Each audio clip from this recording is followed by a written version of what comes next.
Así que si me quieren acompañar a Juan, capítulo 8, no voy a ser largo, pero sí quiero dejarles algo en el corazón para que puedan meditar, para que juntos podamos ver a Jesús en acción, en un pasaje que quiero leer. Conocido seguramente tu Biblia lo traduce como Jesús y la mujer adúltera.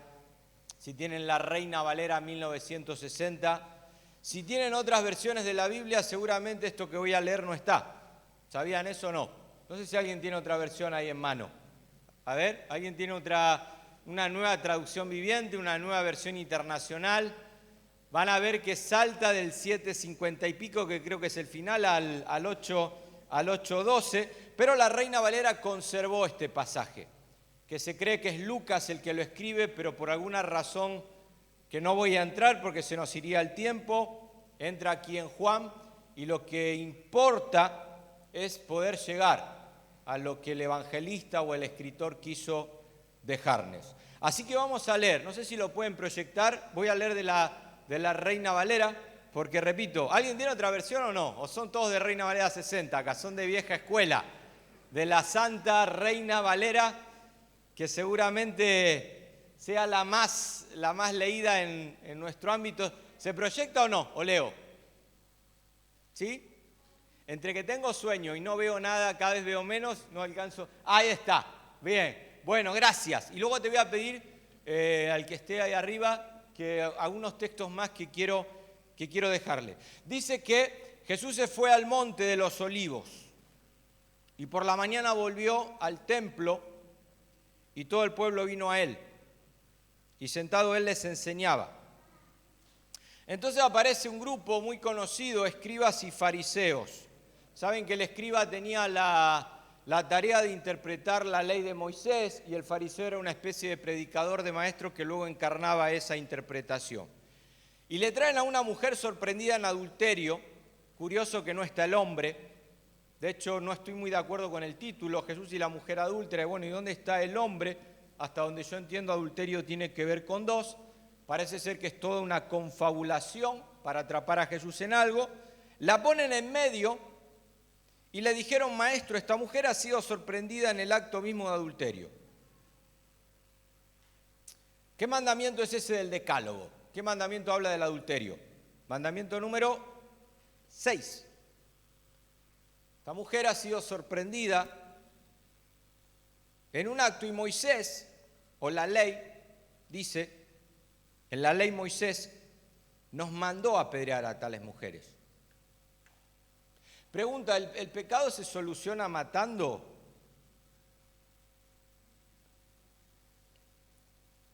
¿O será que el pecado y la falta se soluciona perdonando?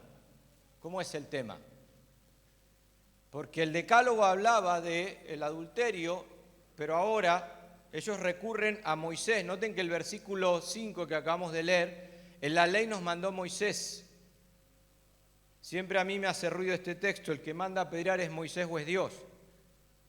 Porque luego en Jesús se revela otra historia, como vamos a ver ahora. Les voy dejando semillas, soy hoy como el sembrador que salió a sembrar para que ahí vayan procesando un poco hacia donde quiero ir. Así que dice el verso 6, mas esto decían tentándole para poder acusarle. Pero Jesús, jugada maestra, inclinándose hacia el suelo, escribía en la tierra con el dedo. Claro, ¿qué escribía Jesús? Vamos dejando preguntas, no sé si ya son muchas, ya les dejé como 2 o 3. Pero como insistían en preguntarle, se enderezó y les dijo, el que de vosotros esté sin pecado sea el primero en arrojar la piedra contra ella. Vuelve a inclinarse hacia el suelo y sigue escribiendo en tierra por segunda vez. Pero ellos, este grupo de letrados, al oír esto, acusados por su conciencia, salían uno a uno, comenzando desde los más viejos, los que más sabían, los ancianos, los grandes letrados, hasta los postreros, y quedó solo Jesús y la mujer que estaba en medio. Entonces termina el texto, verso 10 y 11, enderezándose Jesús y no viendo a nadie, sino a la mujer, le dijo, mujer, ¿dónde están los que te acusaban? ¿Ninguno te condenó? Ella dice, ninguno. Señor. Entonces Jesús le dijo, yo tampoco te condeno, vete y no peques más. Conocidísima la historia, que generalmente es un texto que yo como profesor muchas veces siempre lo he mirado con recelo, repito, porque parece ser que es un texto agregado en el siglo IV, San Jerónimo en la Vulgata agrega este episodio, no aparece en otros evangelios sinópticos, y siempre se usa como para poder explicar, no sé, algún don de Dios, palabra de ciencia en lo que Jesús dice. Muchas veces lo usamos también como poder explicar esa gracia y verdad que dice el capítulo 1 de Juan que se revelaba en Jesús. Y siempre fue un pasaje que yo miré de lejos, como diciendo, bueno, pero lo que acaba de suceder aquí, si lo leo en otros pasajes, no tengo cómo compararlo porque es un texto único. Hasta que topé con un profesor que me enseñó y me sigue enseñando lo que es la Biblia hebrea, el Antiguo Testamento nuestro. Y él me dijo una vez algo que a mí me ayudó mucho a interpretar pasajes como estos. Y me dijo, Raúl, el Nuevo Testamento fue escrito por judíos para judíos. No sé si sabías eso. A veces tenemos la idea de que los escritores del Nuevo Testamento, Mateo, Marcos, Lucas, Juan, las epístolas de Pablo, eran cartas o libros escritos a cristianos. Sin embargo, no, eran textos escritos por judíos, para judíos. Obviamente, al ser inspirado del Espíritu Santo, se torna en algo universal. Pero lo que él me decía es que cada vez que nosotros leemos un pasaje del Nuevo Testamento, un judío enseguida entiende en qué parte del Antiguo Testamento hay como un eco de eso que se está escribiendo. No sé si me alcanzo a explicar con el eco, es decir, un judío lee el Nuevo Testamento y cuando encuentra palabras como, en este caso a lo mejor, no sé, polvo, acabamos de leer, suelo, el dedo de Dios, enseguida el judío entiende de que el escritor del Nuevo Testamento está como relaborando una historia con cosas ya mencionadas en el Antiguo Testamento. Y por eso para un judío la Biblia es dulce como la miel, es atrapante. Yo a veces me encuentro con jóvenes que no quieren saber nada con la Biblia porque dicen, al final es un libro, no sé, aburrido, escrito hace miles de años atrás, y leen la Biblia como un libro de historia, como cuando van a la escuela o al colegio.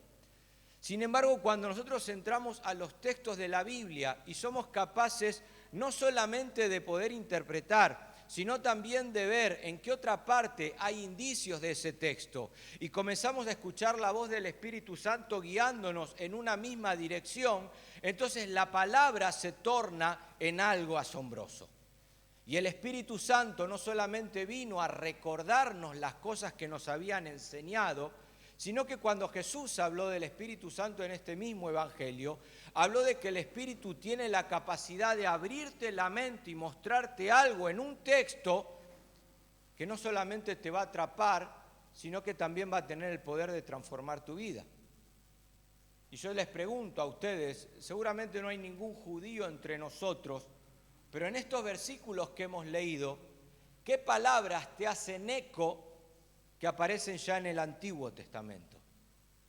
Para poder entender cómo este Evangelio relabora toda una historia que seguramente sucedió, pero con enseñanzas que nos pueden llevar al punto principal por el cual fue registrado. Y por eso quiero hacerlos pensar. Una de las cosas que acabamos de leer es que Jesús se inclina hacia el suelo y comienza a escribir en el polvo, en la tierra. Acabamos de leer también, entre otras cosas, que está en juego un mandamiento del Decálogo. Y lo que nosotros tendríamos que hacer como intérpretes es ir rápido al Antiguo Testamento y ver dónde aparecen ecos de estos pasajes. Y yo quiero dejarte solamente 4 para ir rápido a lo práctico. 4 pasajes en el Antiguo Testamento que tranquilamente nosotros podríamos poner al lado de Juan capítulo 8 para poder llegar a esa explicación. Y el primero está en Génesis capítulo 2, versículo 7, pasaje que deberíamos conocer de memoria. ¿Cuál es la palabra que ahí se repite? A ver si lo pueden ver. ¿Qué palabra se repite ahí en Juan 8? La palabra polvo.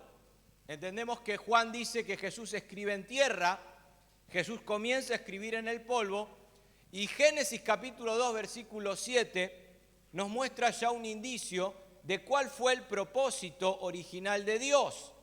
Dios, dice, formó al hombre del polvo de la tierra. Síganme ahí en el simbolismo. Ahí está el polvo de la tierra, ahí están las manos de Dios, el dedo de Dios dándole forma a ese hombre. La imagen y semejanza tienen que ver con esa identidad. El ser humano fue creado con una idea de llegar a tener esa imagen y semejanza. Dios forma al hombre del polvo de la tierra y a continuación, ¿qué hace? Sopla el aliento de vida. Ahí está Dios formando lo que podríamos decir el muñeco, dándole al hombre forma, y de repente, ¿qué hace Dios? Sopla. Y el hombre comienza a caminar en el Edén. Y no necesita ningún decálogo. Mostrame un decálogo que Adán recibe de Dios para poder caminar y obedecerle. Ninguno. El hombre no necesitaba esos puntos que luego tuvieron que venir con el tiempo. El hombre fue creado a imagen y semejanza de Dios, y el mismo soplo de Dios lo iba guiando para que pueda agradarle. Abraham no necesitó un decálogo, obedeció a Dios, salió sin saber a dónde iba. ¿Y qué es lo que guiaba a Abraham hacia esa tierra que no conocía? El soplo de Dios. Y así el hombre, Isaac, los patriarcas, no necesitaban un templo, no necesitaban una ley escrita. Ellos, el lugar donde llegaban, levantaban ahí un altar y entendían que el soplo de Dios podía guiar su vida. Porque en el propósito original de Dios, Dios ahora forma al hombre del polvo de la tierra, sus manos dándole forma y el Espíritu soplando ese aliento para que el hombre pueda caminar. Y Moisés hablaba con Dios cara a cara, porque era parte de ese soplo que todos tenemos dentro. Ahora ustedes me pueden seguir y llegamos a Éxodo 31, 18. ¿Y qué pasa con ese proyecto hermoso de Dios? Donde el aliento divino guiaba al ser humano para poder caminar con Dios. ¿Qué es lo que sucede? Se gesta todo un pueblo ahora que no le interesa el soplo de Dios, que no quiere ser guiado por ese espíritu que todo ser humano tiene dentro.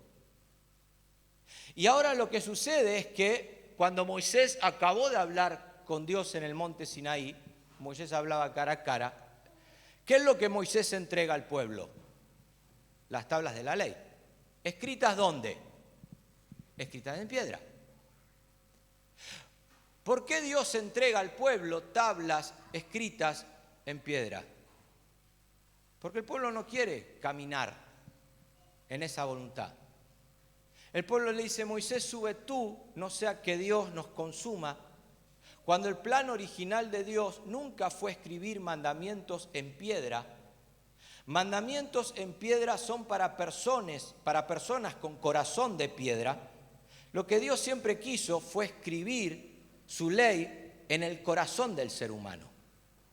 Esta generación no quiso conocer a ese Dios y como resultado Dios tiene que escribir ahora el dedo de Dios, si ustedes lo leen en el Éxodo, el dedo de Dios escribiendo mandamiento por mandamiento sus principios en piedra para un pueblo que tiene corazón de piedra. Pero Dios no abandona a este pueblo.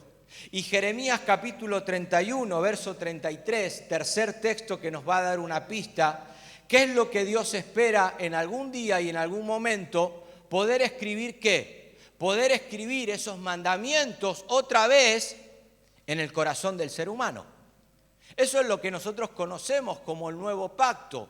Es nuevo para nosotros porque tenemos delante un pueblo que no quiso permanecer, pero en realidad el proyecto original de Dios siempre fue ese. Escribir los mandamientos en el corazón del ser humano y a continuación Ezequiel 36, 27, Dios pone el Espíritu dentro del hombre para que pueda caminar ahora en esos mandamientos. Ese fue siempre el deseo de Dios. Sin embargo, Dios se encontraba con un pueblo que no quería corazón escrito dentro y con un pueblo que no quería un espíritu que los guíe. Preferían un mandamiento escrito en algo externo.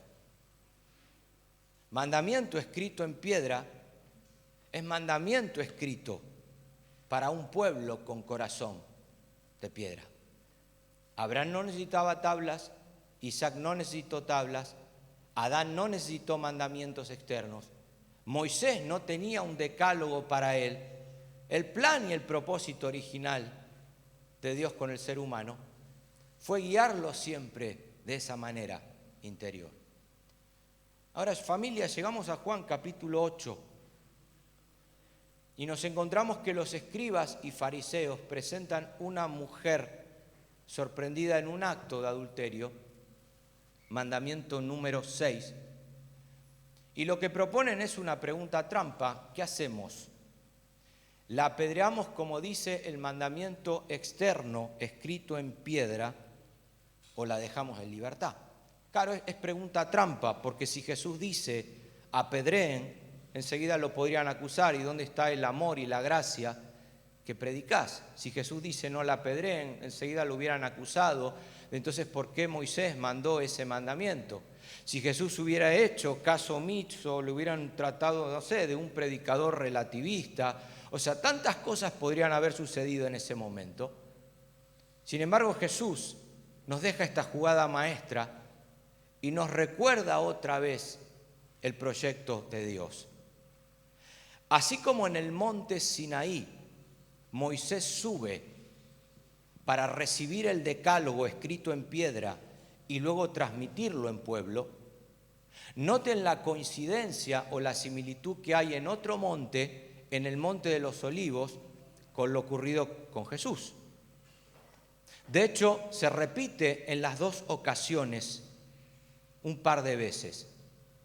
En el monte Sinaí, ¿qué hace Moisés? Sube, recibe el mandamiento de Dios, el dedo de Dios escribiendo mandamiento por mandamiento, y Moisés baja para entregarlo al pueblo.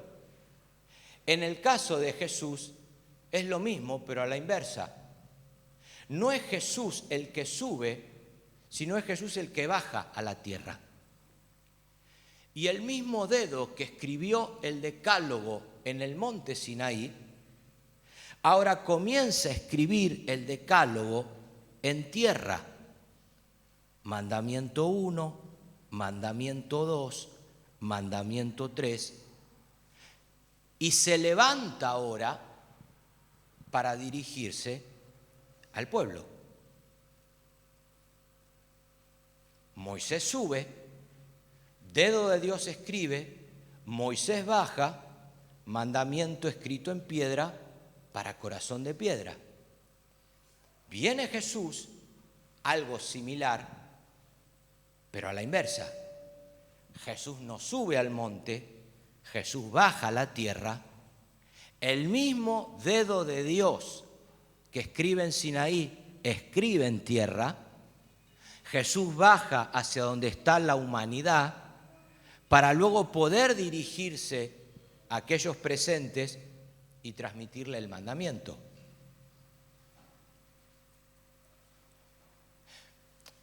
Claro,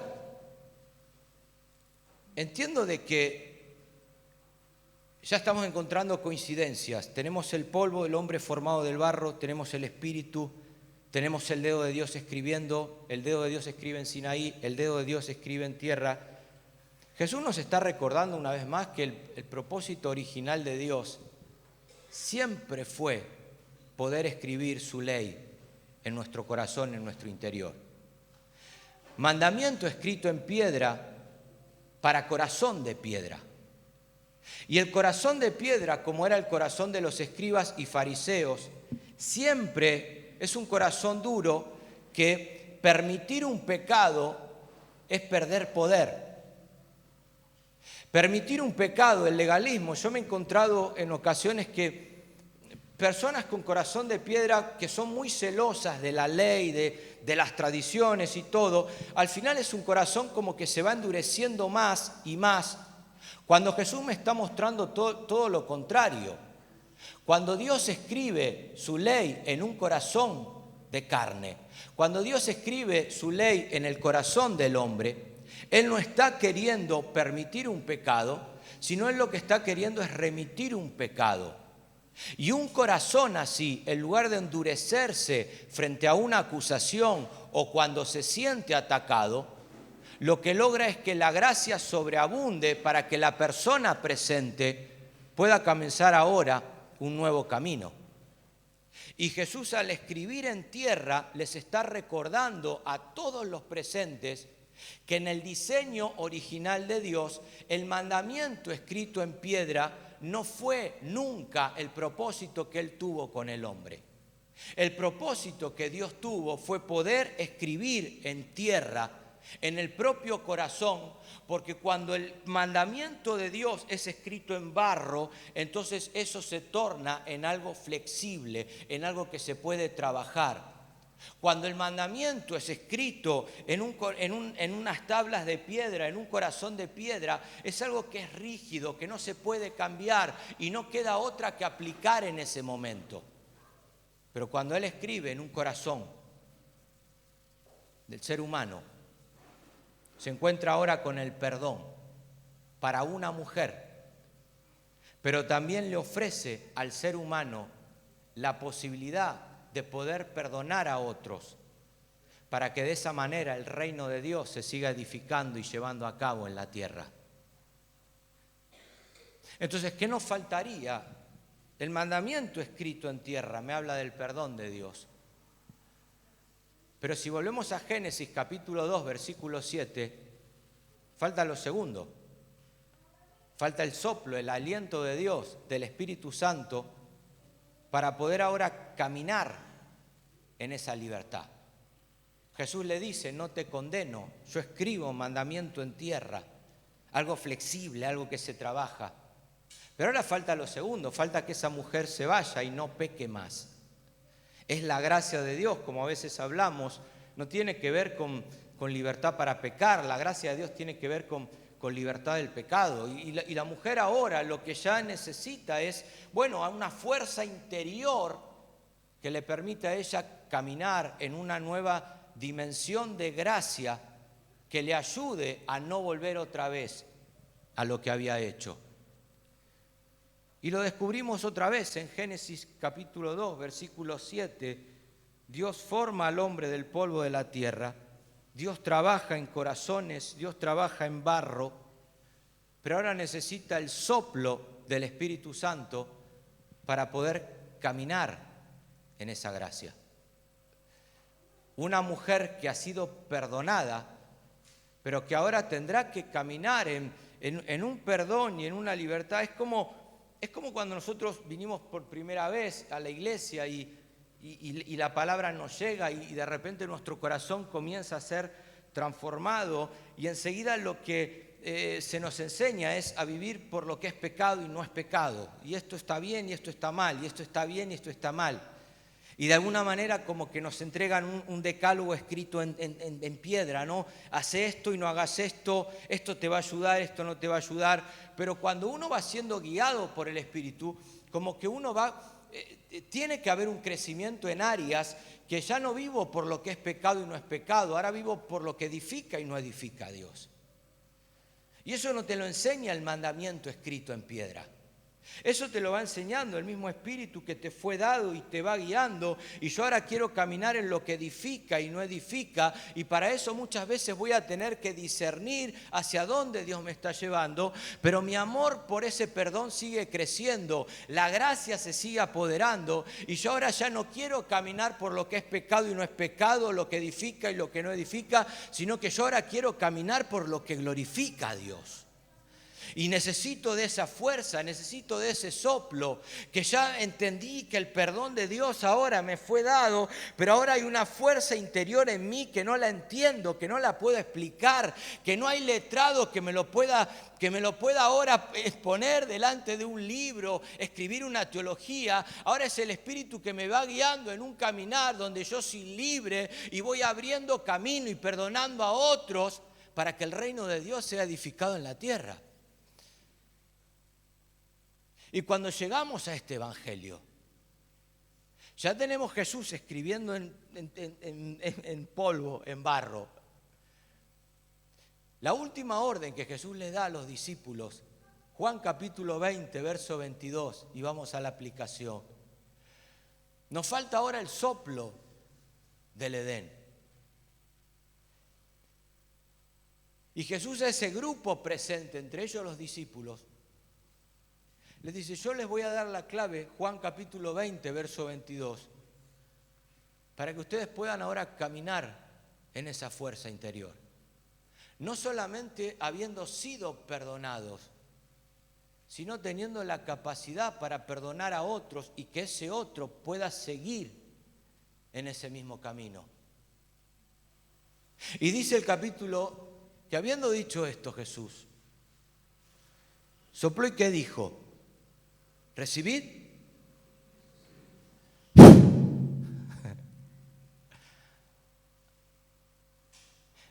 Jesús vuelve al principio. Ahora, recibid el Espíritu Santo, ¿para qué? Yo sé que acá con Carlos Gerard son muy pentecostales. Y siempre tenemos la idea de que recibimos el Espíritu Santo, ¿para qué? Recibimos el Espíritu Santo, ¿no, Carlos? Para milagros, sanidades. Recibimos el Espíritu Santo, poder para ser testigos. Recibimos el Espíritu Santo, sí, pero cuando Adán recibió el soplo de Dios, yo creo que la iglesia pentecostal todavía no existía. Cuando los discípulos recibieron el soplo de Jesús, todavía el libro de los Hechos no se estaba escribiendo, todavía eso que nosotros luego vamos a encontrar el día de Pentecostés en adelante, todavía no había llegado. Jesús sopla el Espíritu Santo para que ellos puedan volver al proyecto original de Dios. Dio forma al hombre del polvo de la tierra.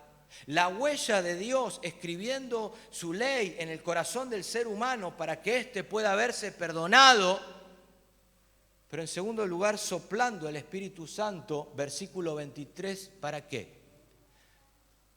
Para poder ahora ¿qué? A quienes remitieren los pecados les serán remitidos y a quienes se los retuvieren les serán. A ver, pero si el que perdona pecado es Dios. Si el único que puede perdonar pecado es Dios. Y la única manera de abrirle camino a una persona es perdonando. El pecado, familia, y choco a veces cuando chocamos con textos del Antiguo Testamento y Moisés mandó. El pecado no se soluciona matando, marginando, como sucedía en los tiempos de Jesús, con el leproso, con tantas cosas del hombre que nosotros a veces vemos. El pecado se soluciona perdonando, fueron las palabras de Jesús en la cruz. No hay manera de que haya una nueva humanidad si Padre, perdónalos porque no saben lo que hacen. Y Jesús deja este principio: reciban ustedes el Espíritu Santo, ¿para qué? Para poder remitir y para poder retener a otros. Y quiero explicar esto para ir rápido a la aplicación y que no se malentienda. No recibimos el Espíritu Santo para remitir. No recibimos el Espíritu Santo para retener. Recibimos el Espíritu Santo para perdonar. Y al perdonar a una persona, remitimos el pecado.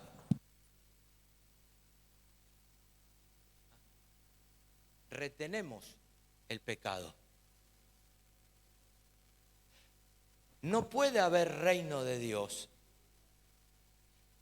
si yo experimento ese perdón de Dios, pero al mismo tiempo no soy capaz de perdonar al que tengo al lado.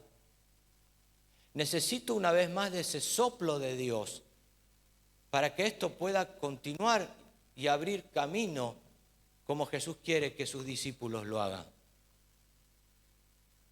Es la historia del hijo pródigo. ¿Qué penitencia hubo para el hijo pródigo? Ninguna. Y seguramente si el padre hubiera puesto algún tipo de penitencia, el hermano mayor hubiera entrado. Pero al final, ¿qué es lo que esperaba el hermano mayor? El hermano mayor esperaba algún mandamiento escrito en piedra para que se haga justicia y entonces poder entrar en la fiesta. Sin embargo, el padre no hay. Acá lo que cuenta es el perdón. Y si el padre es capaz de perdonar a su hijo, hay un camino abierto ahora para que él pueda andar en una nueva vida. Es el caso que a veces nosotros vemos de Jesús con la mujer adúltera, de Pablo en una ocasión en Corinto, donde la iglesia había sido muy tajante con un hermano que estaba sumergido en tristeza y Pablo pide que puedan perdonar para que de esa manera como familia, como iglesia, como reino de Dios, podamos seguir avanzando. Y en esta mañana la invitación es esta y el principio es este. Dios prefiere la relación a una regla. Dios siempre prefirió la relación con el hombre antes que reglas escritas en tablas de piedra. Y en la medida que el Espíritu Santo nos guía y nos impulsa a perdonar, nosotros vamos remitiendo el pecado del otro para que ese otro pueda hacerlo con otro y entonces poder experimentar esa gracia que sobreabunda donde hay tanta necesidad. Me pasó a mí el otro día con un estudiante que hizo algo que merecía ley, merecía bajar línea.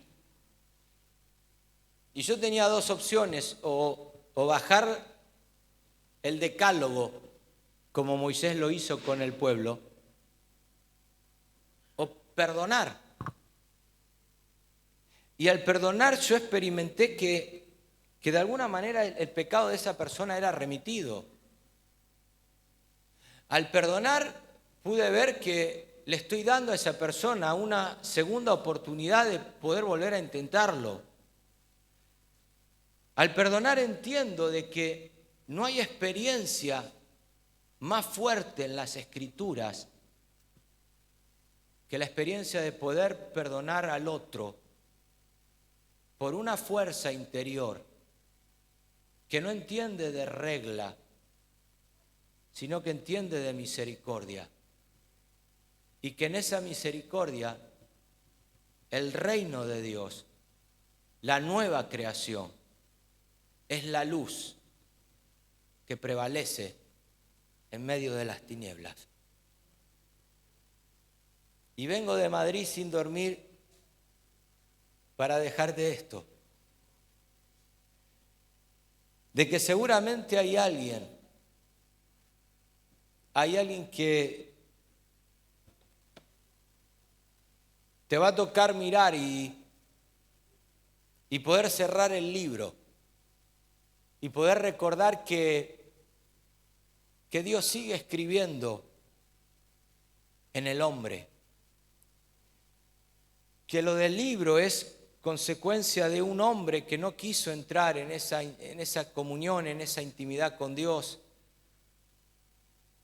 Mi papá me contaba una historia de chico y con esto termino.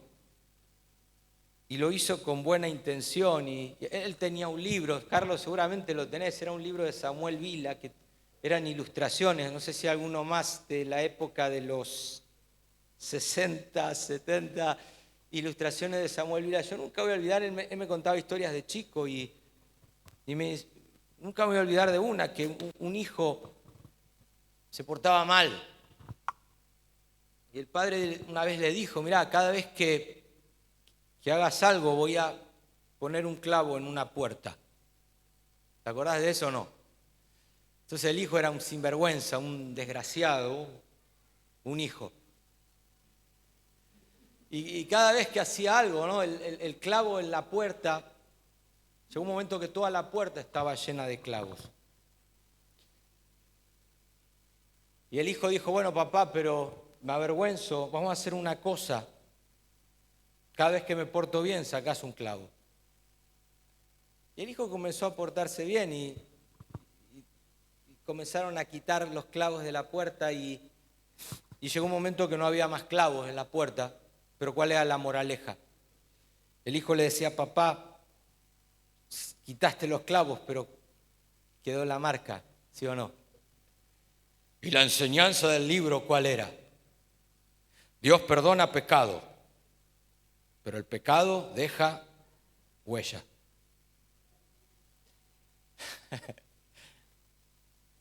Y yo vengo a decirte esta noche que Dios no trabaja en puertas de madera. Dios trabaja en barro. Y el barro, a diferencia de una puerta de madera, el barro es algo que vas puliendo, vas borrando, no sé qué palabra usar, es algo, no es rígido, es algo flexible. Por eso el alfarero de Jeremías, la vasija, la buena noticia es que es esa, Dios no trabaja con corazones rígidos, con tablas de piedra. Dios no trabaja con puerta de madera, es la misma vasija que se echó a perder y el mismo alfarero, como es barro, puede seguir trabajando y cuando ya es barro, ya no queda huella, ya es una obra nueva y la enseñanza es, y yo no puedo hacer eso por ustedes, dice Jeremías, pueblo de Dios. Y en esta noche cierro, la invitación es a que puedas mirar a otro y así como fuiste perdonado, poder sentir ese soplo de Dios para remitir un pecado, para poder perdonar. Y de esa manera que la gracia de Dios pueda llevarnos una vez más al Edén, donde todo era visto de otra manera. ¿Te animás o no? Quiero que te pongas de pie, quiero orar. Señor, en esta noche, gracias.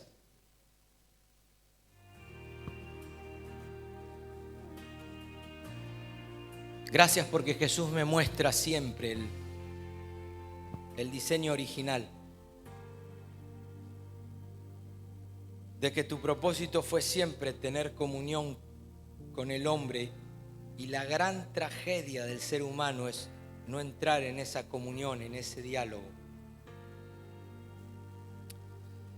Si en esta noche hay alguna persona que como esa mujer adúltera se siente lejos del reino, porque otros letrados se lo han dicho y se lo han enseñado. En esta noche veo a Jesús escribiendo en corazón, eso es nuevo pacto, es la ley de Dios escrita. Cuando Dios escribe en el corazón, Dios perdona, Dios sana. Y al mismo tiempo el Espíritu que nos impulsa, que nos guía a poder perdonar, no perdonar para ser libre uno, sino perdonar para ser libre al otro. Para que al remitir se pueda abrir camino y podamos caminar en esa dirección